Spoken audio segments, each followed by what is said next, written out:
Capsule explicative 2.3b, division de fractions et de nombres fractionnaires. Pour effectuer une division de fractions, nous pourrions diviser les numérateurs entre eux et les dénominateurs entre eux.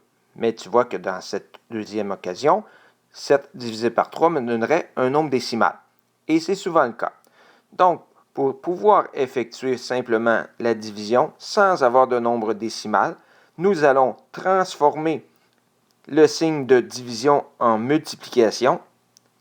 Et ça, nous pouvons le faire à condition que la deuxième fraction, nous l'écrivons à l'envers, ce que nous appelons faire l'inverse d'une fraction. La première fraction, il est essentiel de ne pas y toucher, elle reste telle qu'elle à 4 septièmes. Je vais donc pouvoir effectuer maintenant cette multiplication en commençant bien sûr par faire une simplification croisée, 4 et 2 étant deux nombres pairs. 4 divisé par 2 donne 2, 2 divisé par 2 donne 1.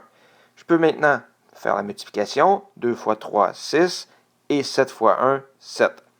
Alors, la division de 4 septièmes par 2 tiers donne bien 6 septièmes.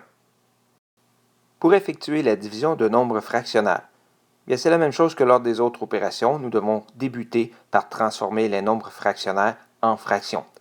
Donc, 3 et 1 demi donnent 7 demi.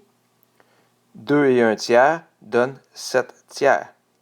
Pour effectuer cette division, la première fraction demeure intacte, 7 demi.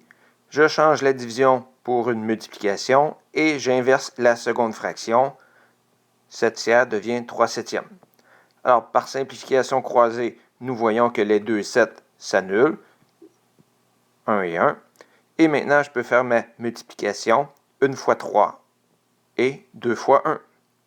J'ai donc obtenu comme résultat 3 demi. Et oui, la division du nombre fractionnaire 3 et 1 demi par 2 et 1 tiers donne bien 3 demi.